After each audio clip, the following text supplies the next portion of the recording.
आप सभी का अनुभव टेक यूट्यूब चैनल पे बहुत बहुत स्वागत है। आज के इस नए वीडियो सेशन में हम अप्लाइड फिजिक्स फर्स्ट के क्वेश्चन नंबर 2 के बारे में डिस्कशन करने वाले हैं, जो कि आपके 5 मार्क्स के लिए क्या है मोस्ट इंपॉर्टेंट क्वेश्चंस होने वाला है। यह क्वेश्चंस ऐसा बताने वाला है जो आपका चैप्टर नंबर 2 है। तो चैप्टर नंबर 2 से कोई भी क्वेश्चंस बनेगा आप लोग कर ले जाएंगे यदि आप इस वीडियो को क्या करते हैं कंप्लीट वॉच कर रहे हैं। आपका क्या है सेकंड क्वेश्चंस है। तो चलिए इसमें हम सभी क्वेश्चंस को ऐड कर दिए हैं जो आपके सेकेंड चैप्टर में आपके लिए इंपॉर्टेंट है। तो चलिए अब हम एक एक करके सभी क्वेश्चंस को देख लेते हैं। पिछली वीडियो में मैंने चैप्टर नंबर 1 के जितने भी 5 मार्क्स के इंपॉर्टेंट क्वेश्चंस थे उसको मैंने करा रखा है। तो चलिए एक एक करके हम सभी वीडियोज को आगे बढ़ाते हैं और सभी क्वेश्चंस को देख लेते हैं।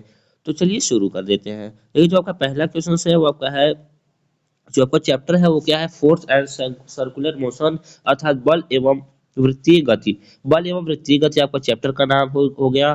तो यहाँ से जो पहला क्वेश्चन आपका बन सकता है वो क्या बन सकता है, रेखीय संवेग संरक्षण का नियम को समझाइए। अर्थात रेखीय संवेग संरक्षण है जो लीनियर संवेग संरक्षण का नियम है उसे क्या करना है, बताना है और या फिर लिखना है। तो आप लोग इसे कैसे लिखना है इसकी कंप्लीट इंफॉर्मेशन अभी मिलने वाली है वीडियो में आगे बढ़ने के बाद। चलिए उसके बाद हम बात करते हैं कोणीय वेग व रेखीय वेग को परिभाषित करें तथा उनके बीच संबंध स्थापित करें। देखिए कोणीय वेग क्या होता है और रेखीय वेग क्या होता है। देखिए कोणीय वेग को ओमेगा से एंड रेखीय वेग को v से डिनोट किया जाता है, जैसा कि आप लोग जानते होंगे। इसमें क्या रिलेशन आता है, तो इसमें जो रिलेशन आता है दोस्तों v is equal to R into omega आता है। ये आपके एग्जाम में बहुत बार पूछा जा चुका है आपके प्रीवियस ईयर में, इसलिए आपको इसको क्या करना है, स्टार करके चलना है, नोट कर लेना है, अच्छे से लर्न कर लेना है चीज़ों को। उसके बाद जो आपका और क्वेश्चन बन सकता है इस चैप्टर से वो क्या बन सकता है, रेखीय त्वरण और कोणीय त्वरण को परिभाषित करें और उनके बीच संबंध लिखित करें। अर्थात जो आपका रेखीय त्वरण होता है ए और जो आपका कोणीय त्वरण होता है जिसे अल्फा से डिनोट करते हैं उनके बीच क्या करना है, आपको रिलेशन दिखाना है। क्या दिखाना है दोस्तों, रिलेशन। तो उनके बीच जो रिलेशन होता है A is equal to R into alpha होता है। ये रिलेशन कैसे आया है, इसी को क्या करने के लिए आ सकता है, आपके एग्जाम में प्रूव करने के लिए आ सकता है। तो यदि आपके प्रूव करने के लिए आता है तो आपको कैसे करना है वीडियो में भी अभी हम आगे देखेंगे। ये दोनों आपके क्या है मोस्ट इंपॉर्टेंट क्वेश्चन है इस चैप्टर से। उसके बाद आप देख सकते हैं जो और क्वेश्चन बन सकता है इससे 5 मार्क्स में। यहाँ पे मैं केवल 5 मार्क्स का ही डिस्कशन कर रहा हूँ, 1 एंड 2 मार्क्स का यहाँ पे डिस्कशन नहीं किया जा रहा है, क्योंकि मैंने टारगेट किया है कि आपको जितने भी 5 नंबर के क्वेश्चंस बनते हैं 4 से 5 वीडियो में आपको अप्लाइड फिजिक्स को क्या करेंगे, हम कंप्लीट करा देंगे।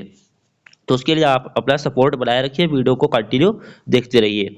उसके बाद हम बात करते हैं अभिकेंद्र बल क्या होता है, इससे क्या तात्पर्य है, इसकी विवा लिखने के लिए आ सकता है।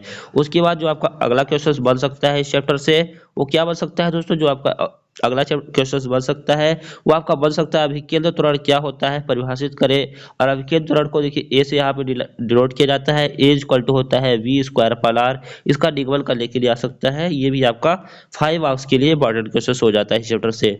अब चलिए वन बाय वन हम सभी क्वेश्चंस का सॉल्यूशंस देख लेते हैं। देखिए जो जो आपका सबसे मोस्ट इंपॉर्टेंट टॉपिक था इस चैप्टर से वो क्या था, कोणीय वेग और रेखीय वेग में संबंध, ये वाला टॉपिक। और एक था कोणीय त्वरण और कोणीय रेखीय त्वरण में क्या था संबंध, जो आपका क्या आया था A equal to R into alpha. और इसमें क्या आया था, जो आपका कोणीय वेग और रेखीय वेग का जो संबंध था उसमें क्या आया था दोस्तों, उसमें आया था v equal to R into omega. Omega क्या है दोस्तों, यहाँ पे कोणीय वेग है अर्थात एंगुलर वेलोसिटी है, और जो v है क्या है आपका लीनियर वेलोसिटी है। उसके लिए सबसे पहले एक डायग्राम को आपको समझना होगा, क्योंकि यहाँ पे हम जो भी यहाँ पे क्या कर रहे हैं, अध्ययन कर रहे हैं, आप डिस्कशन कर रहे हैं, वो किसके लिए कर रहे हैं, एक सर्कुलर मोशन के लिए कर रहे हैं। अर्थात सर्कुलर एक पाथ होगा और उसका पाथ का एक सेंटर होगा जिसे आप ओ कहते हैं। यहाँ से मान लीजिए कोई ऑब्जेक्ट रखी हुई है, मान लेते हैं ये ए पॉइंट है आपका दोस्तों। यहाँ से यदि कोई पॉइंट यहाँ से वो कोई ऑब्जेक्ट यहाँ से मूव करता है और पॉइंट बी पे आ जाता है, मान लेते हैं आप पॉइंट क्या है, ये पॉइंट बी है। तो यहाँ से जो इसके बीच की जो डिस्टेंस होगी क्या होगी, जो इससे मैंने ओ से दिखाया, ये उसके बीच की डिस्टेंस क्या हो, ओ बी हो जाएगी। और यहाँ से यहाँ तक की डिस्टेंस क्या है, ये दोस्तों डिस्टेंस क्या है, ओ ए है। और उसके बाद जो इसके बीच जो एंगल बनेगा उसे आप क्या दिखाएंगे दोस्तों, यहाँ पे इरेज हो गया, यहाँ पे फिर से लिख लेते हैं। तो यहाँ के जो इसके बीच का एंगल बनेगा उसे हम क्या दिखाते हैं, डेल थीटा। इसे क्या कहा जाता है, कोणीय विस्थापन कहा जाता है। और ये जो डिस्टेंस है दोस्तों, ये जो डिस्टेंस है बी अर्थात ए और बी, देखिए यहाँ पे इस डायग्राम में भी समझाया हुआ है मैंने। यहाँ पे जो ए और बी के बीच का डिस्टेंस है दोस्तों क्या है, ए एंड बी का बीच का जो डिस्टेंस है वो क्या कहलाता है, कोणीय विस्थापन, जिससे आपको डेल्टा मतलब एंगल को रिप्रेजेंट करा, यस मतलब क्या है, डिस्प्लेसमेंट, जिसे आपको डेल्टा यस से सॉरी दिखाया गया है। चलिए इसमें ये तो पहले आप डायग्राम ड्रा करेंगे, पहले आपको सिंपली लिख देना होगा कोणीय वेग क्या होता है, इसको डिनोट किया जैसे ओमेगा से डिनोट किया जाता है। रेखीय वेग आप लोग जानते हैं क्या होता है, उसको वी से डिनोट किया जाता है। पहले इसकी डिफिनेशंस आप लोग लिख देंगे, वी की डिफिनेशन अर्थात रेखीय वेग की, और ओमेगा की डिफिनेशन अर्थात कोणीय वेग की डिफिनेशन लिख देंगे। उसके बाद इस डायग्राम को ड्रा करेंगे और उसके बाद इसमें जो जो चीजें हैं उसको क्या लिखेंगे, लिखेंगे माना एक आर त्रिज्या का वृत्तीय पथ है, जिसमें ये जो सर्कुलर है उसकी त्रिज्या क्या होती है, आर तो ही होती है दोस्तों, रेडियस तो आर ही लिया जाता है ना।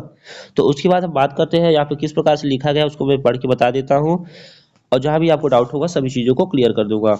देखिए माना आर त्रिज्या के क्या दिया है, माना आर त्रिज्या के वृत्तीय पथ पर गति करता हुआ कोई कण कण सूक्ष्म समय अंतराल डेल्टा टी, सूक्ष्म समय अंतराल यहाँ पे क्या लिया गया है, जो टाइम पीरियड लिया गया है अर्थात समय अंतराल लिया गया है, वो क्या लिया गया है, डेल्टा टी लिया गया है।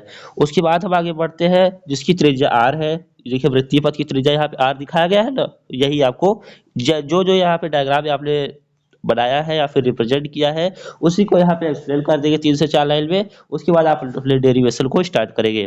तो जिस वृत्तीय पथ पर डेल्टा एस दूरी तय करता है, जो आपका क्या है, कोणीय विस्थापन है, सॉरी क्या है, कोणीय विस्थापन हो गया यहाँ पे। उसके बाद कहा गया यहाँ पे क्या आ जाता है, वृत्तिगत करता है, उसका कोणीय वेग और रेखीय वेग विस्थापन दोनों होने के कारण उसमें कोणीय और रेखीय विस्थापन दोनों प्रकार के वेग होते हैं। देखिए यहाँ पे दोनों प्रकार के क्या होते हैं, वेग होते हैं, क्या होता है, वेग। चलिए इसको अप्रूव कैसे करना है, ये तो चीजें होती रहेगी कि क्या क्या है डायग्राम, उससे आप लोग अच्छे से रिप्रेजेंट कर लेंगे। उसके बाद हम देखते हैं जो आप लोगों ने रिलेशन पढ़ा होगा, वो देखिए पहले ही मैंने बताया, रेखीय वेग को v से एंड कोणीय वेग को अर्थात लीनियर वेलोसिटी को v से एंड एंगुलर वेलोसिटी अर्थात कोणीय वेग को किससे डिनोट करते हैं दोस्त, ओमेगा से डिनोट करते हैं। और देखिए जो आपका एंगल का जो फार्मूला होता है वो क्या होता है, जैसे किसी भी एंगल का आप फार्मूला निकाल रहे हैं, जैसे आप एंगल क्या था, डेल थीटा था, जो एंगल बन रहा था ऑब्जेक्ट ए और बी के बीच, आपके जो सर्कुलर था अर्थात जो आपका सर्कल था उसके मिड पॉइंट से अर्थात उसके सेंटर से जो एंगल बन रहा था वो डेल थीटा बन रहा था दोस्तों। तो जो उसका जो फार्मूला होता है एंगल का वो क्या होता है, angle is equal to arc upon radius. Arc क्या है, मतलब जो चाप है अर्थात जो डेल्टा एस डिस्टेंस गया था वही क्या है, आर्क है, आर्क अपॉन रेडियस अर्थात आर होता है। तो इस प्रकार से यहाँ पे बताया भी गया है, देख सकते हैं क्या होता है। उसका जो कोण बराबर क्या होता है, चाप बटे त्रिज्या अर्थात angle is equal to arc upon radius. देखिए यहाँ पे कोण क्या था दोस्तों, कोण यहाँ पे डेल थीटा था, जैसा कि आप लोग यहाँ से डायग्राम से भी देख पा रहे होंगे। तो यहाँ देखिए कोण आपका था क्या था, यहाँ पे डेल थीटा था दोस्त, यहाँ पे देखिए यहाँ पे डेल थीटा ही ना था, यहाँ पे डेल थीटा था, और जो डिस्टेंस था वो क्या था, डेल एस था। तो इस प्रकार से आप लोग देख लेंगे। उसके बाद हम आगे बढ़ते हैं और आगे देखते हैं क्या क्या चीजों को और दिखाया गया है। तो कुछ नहीं करना है दोस्तों, बस इसको एक आपको पता होना चाहिए कि एंगल इक्वल टू क्या होता है, आर का पार रेडियस होता है। तो एंगल इक्वल टू आर का पार रेडियस होता है। तो इस इक्वेशन को आप मान लेंगे इक्वेशन नंबर फर्स्ट। तो इस इक्वेशन को इक्वेशन नंबर फर्स्ट मान लेंगे। तो जो आपका रिलेशन आएगा del theta equal to del S upon R. तो इसमें अब इस इक्वेशन में आपको कुछ नहीं करना है, सिंपली इस इक्वेशन में आपको क्या करना है, डेल्टा टी से क्या करना है, बोथ साइड में क्या करना है, भाग दे देना है अर्थात डिवाइड कर देना है। तो जैसे ही इस इक्वेशन से आप डिवाइड करेंगे तो आपको क्या आ जाएगा, del theta upon del T आ जाएगा, इंटू 1 अपॉन आर तो रहेगा, del S upon del T आ जाएगा। तो देखिए अब आप जानते हैं कि del theta upon del T क्या होता है और del S upon del T क्या होता है, ये चीजें आप लोग जानते हैं। तो आप लिख लेंगे कि कोणीय विस्थापन की दर को ही तो क्या कहा जाता है, आपका ओमेगा कहा जाता है, अर्थात एंगुलर वेलोसिटी अर्थात कोणीय वेग कहा जाता है। और रेखीय विस्थापन की दर को क्या कहा जाता है, रेखीय वेग कहा जाता है अर्थात वी कहा जाता है। तो इस प्रकार से यहाँ पे लिख लेंगे, वी आल्सो नो दैट, हम सभी जानते हैं कि del theta upon del T equal to V होता है, del S upon del T equal to V होता है। तो इस प्रकार से लिख लेंगे, फिर यहाँ पे दोनों की वैल्यू पुट कर देंगे। तो जो आपका रिलेशन निकल के आएगा दोस्तों, रिलेशन क्या आएगा, यहाँ पे डेल थीटा के देखिए जो है del theta upon del T, इसकी जब ओमेगा रखना है तो ओमेगा यहाँ पे रख देंगे। उसके बाद del S upon del T की जगह पे क्या रखना है, यहाँ पे वी रखना है, तो यहाँ पे वी को क्या करेंगे दोस्तों, पुट कर देंगे। जैसे ही पुट करेंगे तो आपका जो रिलेशन निकल कर आएगा, रिलेशन क्या आएगा दोस्त, omega is equal to V upon R आएगा। क्या आएगा, omega is equal to V upon R आएगा, क्रॉस मल्टीप्लाई करेंगे तो जो आपका आएगा क्या आएगा, V is equal to R into omega आएगा, जैसा कि यहाँ पे दिखाया भी गया है। तो जैसा कि आप लोग देख सकते हैं दोस्त, यहाँ पे v is equal to R into omega आ चुका है। यही आपका क्या है, रिलेशन है किसमें, एंगुलर वेलोसिटी और लीनियर वेलोसिटी में। उसके बाद इस चीज़ों को आप लोग नोट कर लेंगे, जहाँ पे डाउट होगा, यदि डाउट होता है तो कमेंट बॉक्स में जरूर लिखिएगा। और उसके बाद हम बात करते हैं, आगे बढ़ते हैं वीडियो में। कोडी वेग की यहाँ पे डिफिनेशन बताया गया है, देख सकते हैं कि जो ओमेगा होता है वो आपके कोडी विस्थापन की समय दर के क्या होता है, बराबर होता है, इसे ओमेगा से डिनोट करते हैं। इन सब चीज़ों को आप लोग देख लेंगे, डिफिनेशंस को मैं यहाँ पे डिस्कस नहीं कर रहा हूँ क्योंकि ये सब बहुत ही नॉर्मल चीज़ें हैं। उसके बाद हम बात करते हैं, ये तो रेखीय वेग और कोणीय वेग में संबंध हो गया। अब रेखीय त्वरण और कोणीय त्वरण में हम संबंध को देखने वाले हैं। तो इसमें रिलेशंस कैसे फाइंड किया जाता है उसके लिए हम बात कर लेते हैं।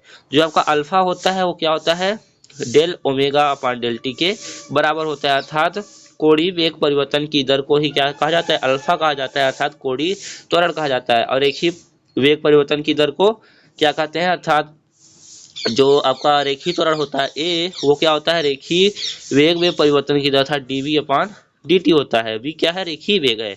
रेखीय वेग में किसके सापेक्ष परिवर्तन हो रहा है, टी, अर्थात टाइम के सापेक्ष आपका क्या हो रहा है, चेंज हो रहा है। तो A equal to D upon D T आ जाता है। तो वहां से आप लोग अभी इसमें लिख लेंगे, क्या लिख लेंगे, alpha is equal to del omega, omega upon D T. अब ओमेगा इज इक्वल टू अभी आपने रिलेशन निकाला है R into V by R, क्या निकाला है, V by R. Omega equal to क्या निकाला है आप लोगों ने, यहाँ पे वी बाई आर निकाला है। तो यही यहाँ पे पुट कर देंगे, क्या पे, ओमेगा की वैल्यू के पास। देखिए पुट करके हमें दिखाया भी है दोस्त कैसे आता है। तो यहाँ पे जब आप अल्फा इक्वल टू यहाँ पे पुट करेंगे वी बाई आर, तो आर क्या है, रेडियस है, रेडियस क्या होती है, कांस्टेंट वैल्यू होती है, तो डिफरेंशिएशन से बाहर आ जाएगा। तो जैसे ही डिफरेंशिएशन से बाहर आएगा तो क्या बचेगा, अल्फा इज इक्वल टू क्या बचेगा, 1 upon R into D V upon D T आ जाएगा। और D V upon D T क्या है दोस्तों, आपका एसिलरेशन है, क्या है, लीनियर एसिलरेशन है, अर्थात इसको क्या लिख सकते हैं, ए। इस चीज को दोस्त हम क्या लिख सकते हैं, ए लिख सकते हैं। तो उसके बाद हम इसको ए लिख लेंगे आसानी से। तो जैसे ही यहाँ पे हम इसको ए लिखेंगे तो आपका जो रिलेशन निकल कर आएगा, अल्फा इज इक्वल टू क्या आएगा, ए अपान आर। जो आपका रिलेशन निकल के आएगा क्या आएगा, alpha equal to A upon R. तो उससे जब क्रॉस मल्टीप्लाई कराएंगे तो यहाँ पे क्या आएगा, alpha equal to A upon R आया है, क्या है, ए अपान आर। जब इसकी क्रॉस मल्टीप्लाई होगा तो A is equal to R into alpha निकल कर आएगा। और यही आपको क्या करना था दोस्तों, प्रूव करना था, सिद्ध करना था। जैसा कि सिद्ध हो भी चुका है। कहीं भी डाउट होता है तो कमेंट जरूर कीजिएगा, आप लोग को बता दीजिए। ये भी सब स्टार करके लिखेंगे, आप लोग नोट कर लेंगे। चलिए हम एक आध क्वेश्चन और देख लेते हैं। जो आपका अभिकेंद्र बल था, सेंट्रीफ्यूगल फोर्स था, वो क्या होता है। पहले हम अभिकेंद्र त्वरण को देख लेते हैं, केंद्रीय त्वरण या अभिकेंद्र त्वरण जो कहा जाता है उसे देख लेते हैं। देखिए इसका कहने को तो बहुत ज़्यादा बड़ा नहीं है। यहाँ पे देखिए, जब कोई कण एक समान वृत्तीय गति करता है तो वस्तु की चाल नियत रहते हैं, हुए भी गति की दिशा में लगातार परिवर्तन होता रहता है, क्योंकि एक समान वृत्तीय गति करने से कण की दिशा वृत्तीय पथ पर खींची गई स्पर्श रेखा की दिशा होती है। और जैसे इसके कहने का मतलब क्या है, जैसे कोई आपका एंगुलर पाथ है, क्या है, सर्कुलर पाथ है दोस्तों। यहाँ पे इसका पॉइंट भी है, यहाँ से ये क्या कर रहा है, कोई ऑब्जेक्ट मान लेते हैं, यहाँ पे ऑब्जेक्ट ए रखा हुआ है, ये क्या कर रहा है, मूव कर रहा है। तो ये जो स्पर्श रेखा होती है ये क्या होती है, इसकी डायरेक्शन को क्या करती है, बताती है कि ये डायरेक्शन अब ऐसे होने वाला है, फिर ऐसे, जैसे स्पर्श रेखा ऐसे खींचा गया मतलब ये अब ये इस डायरेक्शन में जाने वाला है, उसके बाद इस डायरेक्शन में जाएगा, मतलब ये इसी प्रकार से आपका क्या करता रहता है, सर्कुलर मोशन करता रहता है। उसी में जो आपका केंद्र की ओर जो आपका एक्सीलरेशन होता है वही क्या कराता है, अभिकेंद्र त्वरण कराता है। इसको आप लोग अच्छे से नोट कर लेंगे, बाकी मैंने बता ही दिया कि चीजें क्या होती हैं। उसके बाद हम देखते हैं इसका डेरिवेशन, आप लोग देख लेंगे किस प्रकार से आता है आपका इस डायग्राम के थ्रू। उसके बाद हम देख लेते हैं, यहाँ पे देखिए, यहाँ पे बता देता हूँ आपको। देखिए डेल वी अपान क्या आया है, del V upon del T is equal to V upon R आया है into del S upon del T आया है। इसको आप लोग क्या करेंगे, सिंपली सॉल्व करेंगे। डेल्टा टी को क्या किया है, delta T is equal to 0 ले लिया गया है। वहां से जो रिलेशन निकल के आएगा दोस्तों वो क्या आएगा, आपका जो अभिकेंद्र त्वरण आएगा क्या आएगा, A is equal to V V upon R क्या आएगा, वी स्क्वायर अपान आर आएगा, क्योंकि del S upon del T है तो इसका भी क्या हो जाएगा, वी हो जाएगा। जब वी और वी का मल्टीप्लाई होगा तो वी स्क्वायर अपान आर आपका सिंपली आंसर हो जाएगा। तो दोस्तों हम बात करते हैं, आगे की ओर बढ़ते हैं। देखिए यहाँ पे दोस्त आया भी हुआ है, आप लोग देख सकते हैं, ए इक्वल टू क्या आया है, वी स्क्वायर अपान आर आया है, तो इसका डेरिवेशन आप लोग नोट कर लेंगे। तो आगे बढ़ते हैं वीडियो में, और एक लास्ट टॉपिक है आपका अभिकेंद्र बल क्या होता है, तो अभिकेंद्र बल को ही बता देते हैं। देखिए जब कोई मान लेते हैं क्या है, सर्कुलर पाथ पे कोई पिंड क्या कर रहा है, मोशन कर रहा है, तो ये जो सेंटर की ओर जो फोर्स लगता है उसे क्या कहते हैं। जब देखिए कोई भी सर्कुलर पाथ में कोई भी चीजें आपकी मूव करती हैं तो एक सेंटर की ओर क्या लगता है, सेंटर की तरफ क्या लगता है, एक फोर्स लगता है जिसे आप अभिकेंद्र बल कहते हैं। यही फोर्स होता है वो अभिकेंद्र बल। और अपकेंद्र बल क्या होता है, जो सेंटर से बाहर की ओर लगता है, जो बाहर की ओर फोर्स लगता है उसे क्या कहते हैं, अपकेंद्र बल। और जो केंद्र की ओर बल लगता है उसे क्या कहते हैं, अभिकेंद्रीय बल कहा जाता है दोस्तों। तो देखिए इसका फार्मूला भी आता है, जब कोई कण वृत्तीय पथ पर गति करता है तो उसके केंद्र की ओर एक बल कार्य करता है। वही बताया ना दोस्तों, जो कोई वृत्तीय गति पे क्या करता है, कोई भी ऑब्जेक्ट मूव करता है तो उसके केंद्र की ओर एक क्या करता है, फोर्स कार्य करता है। उसी फोर्स को क्या कहा जाता है, अभिकेंद्र त्वरण अभिकेंद्र बल के नाम से, सेंट्रीफ्यूगल फोर्स के नाम से जाना जाता है। अभिकेंद्र बल का जो फार्मूला होता है F is equal to M into अभिकेंद्र त्वरण करेंगे, क्या होता है F is equal to M है, तो आप लोग पढ़े होंगे, लेकिन यहाँ पे ए के लिए क्या क्या लिया जाएगा, अभिकेंद्र त्वरण लिया जाएगा। तो अभिकेंद्र त्वरण का फार्मूला भी आप लोगों ने निकाला है वी स्क्वायर अपान, तो जो आपका यहाँ पे क्या लिखा जाएगा, जो लिखा जाएगा वी स्क्वायर अपान आर लिखा जाएगा। तो जो फार्मूला आएगा अभिकेंद्र बल का वो क्या आएगा, M V square upon R आएगा। तो इस प्रकार से आप लोग यहाँ से देख लेंगे। तो इस वीडियो को मैं यहीं पे अपनी वाणी को विराम देना चाहूँगा। यदि आप लोगों ने इस नोट्स को परचेज करना है तो इसके लिए आपको सभी कंप्लीट नोट्स आपको मिल जाएगा, अप्लाइड फिजिक्स का, अप्लाइड केमिस्ट्री का, communication skills, mathematics, engineering drawing, previous year paper, importance question जितने भी बन सकते हैं वो मिल जाएगा। बस आपको मोबाइल नंबर 6307 क्या है, 630793 क्या है, 933763 पे कांटेक्ट करना होगा व्हाट्सएप पे, और वहां से आप 49 रुपये पेमेंट करते हैं और स्क्रीनशॉट भेजते हैं, तो वहां से सभी सब्जेक्ट की हैंड रिटेन नोट्स आपको प्रोवाइड करा दी जाएगी, जिससे आपकी तैयारी और बेहतर हो जाए। तो मिलता है नेक्स्ट वीडियो में नई जानकारी के साथ, तब तक के लिए जुड़े रहिएगा। Thanks for watching.